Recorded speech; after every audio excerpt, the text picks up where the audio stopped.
तो बात बोलती इतना नहीं बोलते मेरा लैंग्वेज क्या बोलते हैं। चलो हिंदी सीख explanation of boiling bye molecular motion. तो क्या होता है, हीट एनर्जी प्रोवाइड करने में मॉलिक्यूल्स में क्या आ जाता है, कौन सा एनर्जी आ जाता है, काइनेटिक एनर्जी।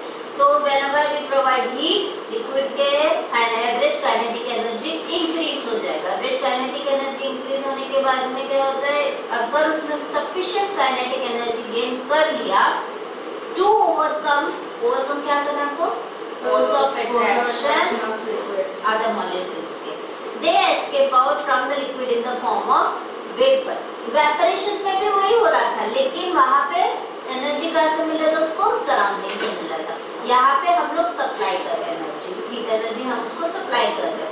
अब जब हीट एनर्जी सप्लाई कर रहे, इवेपोरेशन में क्या होता है, सिर्फ सरफेस के वाटर को वो इवेपोरेट करके चले जाता था, वेयरएज लिक्विड में क्या हम लोग नीचे से हीट प्रोवाइड कर रहे हैं, तो थ्रू आउट वेसल में, थ्रू आउट लिक्विड जितना भी है उसमें हीट प्रोवाइड हो रहा है, सब इवेपोरेट होने को स्टार्ट हो जाएगी। इसलिए आप देखोगे बर्तन में साइड से बबल बबल बबल दिखाई देगा, ठीक है। This molecule now start giving the liquid not only at the surface but also near the wall of the containing vessel. This is shown by the presence of bubbles on the wall of the vessel. जैसे जैसे आप देखोगे boil हो रहा है, आपको notice करोगे कि बबल्स के साइज क्या हो जाते हैं, बड़े होते हैं, छोटे होते हैं, बबल्स का साइज इंक्रीज हो जाता है। This causes agitation in whole of the liquid, क्योंकि ज़्यादा एनर्जी आ गया, ज़्यादा वाइब्रेशन, और उसकी वजह से वो एजिटेशन क्रॉस हो जाता है पूरे लिक्विड में। This is called boiling. फिर बॉयल होने में पूरा आप देखोगे बबल ऐसे उड़ने लग जाते हैं ना। When the boiling starts, the temperature of the liquid does not increase any further. This temperature is known as what? Temperature. हाँ, उस टेम्परेचर को क्या बोलते हैं, बॉईल हो रहा है उस टाइम बॉइलिंग पॉइंट।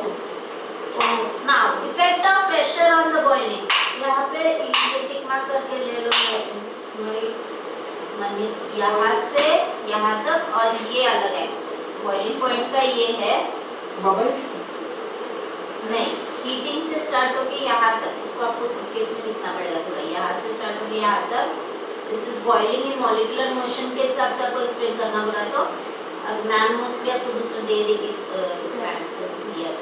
और ये this is for boiling point, ठीक है। नाउ यहाँ पे ये भी टिक मेक कर लो, effect of pressure on the boiling point में एट द बॉइलिंग पॉइंट से लेके डिक्रीजेस तक, एटमॉस्फेरिक प्रेशर डिक्रीजेस, ठीक है। सो क्या है, प्रेशर इंक्रीज होता है तो आपका बॉइलिंग पॉइंट इंक्रीज होगा या घटेगा, वो पूछ रहे हैं। Effect of pressure, the boiling point of a liquid increases with increasing pressure. तो अगर प्रेशर इंक्रीज हो गया तो आपका बॉइलिंग पॉइंट भी इंक्रीज होगा। अब उसका रीजन है, the reason is that at boiling point the pressure exerted by the vapor of liquid is equal to the atmospheric pressure. Atmospheric pressure जो आपका अभी नॉर्मल एटमॉस्फेयर में जो प्रेशर है उतना ही प्रेशर बन जाएगा। The pressure exerted by the vapor of liquid is equal to the atmospheric pressure. Thus the boiling point of liquid depends on what? Surrounding atmospheric pressure. समझ में आ रही है? नहीं। जब लिक्विड बॉइल होने को स्टार्ट क्या बनता है? वेपर। वेपर जो है उसका प्रेशर जो है that is equivalent to the atmospheric pressure. तो इसलिए जैसे प्रेशर इंक्रीज होगा, अगर आपका एटमॉस्फेरिक प्रेशर भी इंक्रीज होगा तो आपका बॉइलिंग पॉइंट भी इंक्रीज होगा। तो आप देखोगे, आप अगर जिधर कम प्रेशर है वैसे जगह पे जाओगे तो आपका बॉइलिंग पॉइंट भी क्या हो जाएगा? डिक्रीज हो जाएगा। तो अगर बॉइलिंग पॉइंट 100 डिग्री सेल्सियस हमारा वाटर का बॉइलिंग पॉइंट है, अगर कम प्रेशर वाले जगह पे गए तो 100 से भी जल्दी वो बॉईल होने स्टार्ट हो जाएगा, मतलब मे भी इतना जल्दी तो भी समझो 98, 97, 95 या 80 के आसपास समझो, सिर्फ एग्जांपल के लिए दे रही हूँ, 85, 89 तक अगर जल्दी बॉईल हो गया, ठीक है। पर क्या हो रहा है, सिर्फ दिख रहा है कि बॉईल हो गया, बट उसमें एनर्जी तो उतना है नहीं, तो क्या हो जाता है। इसलिए आप देखो कौन सी जगह पे आप नोटिस करोगे कि लो प्रेशर है, हाँ, पहाड़ के ऊपर होगा। हाई एल्टीट्यूड में प्रेशर कम रहता है तो वहां पे अगर पानी जल्दी बॉईल हो गया तो खाना कैसे पकेगा, एनर्जी तो उतना उसमें है नहीं।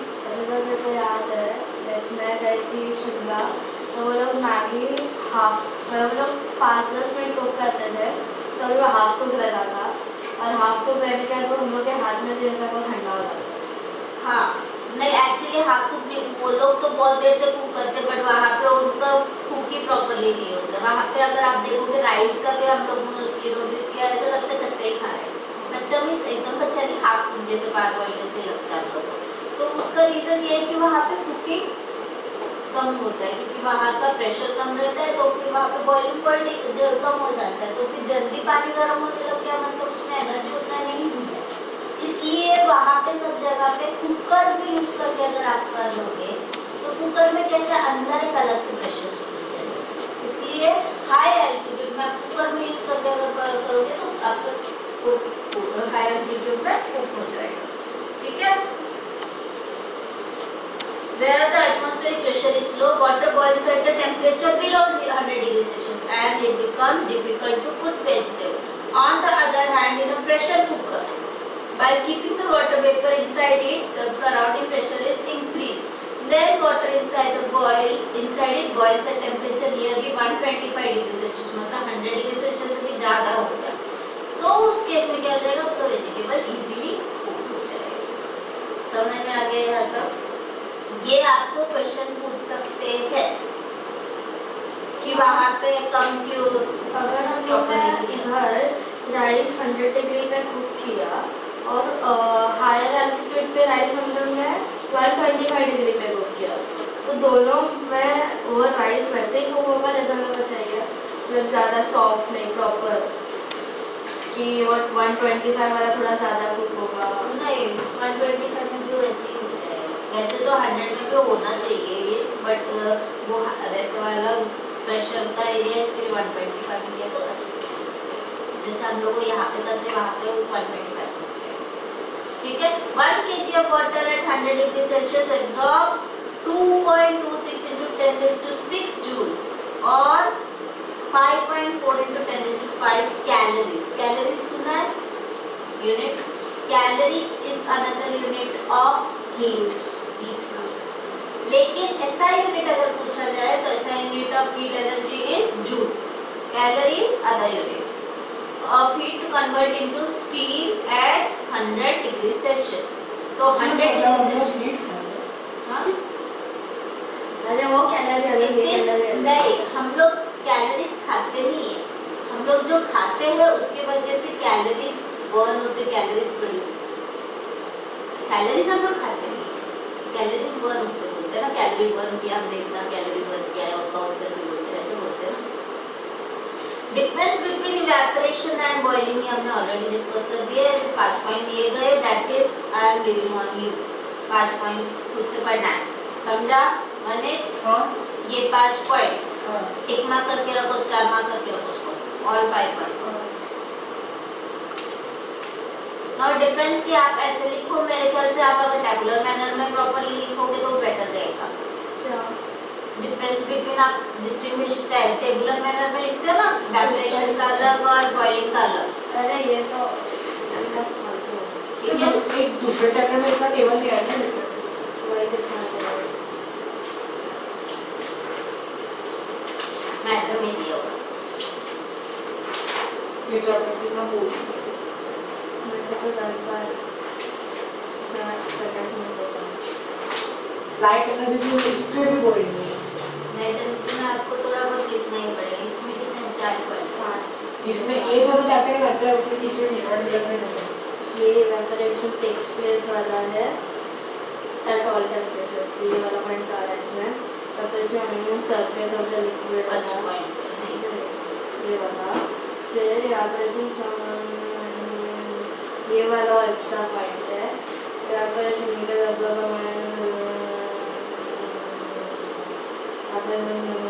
फर्स्ट पॉइंट है।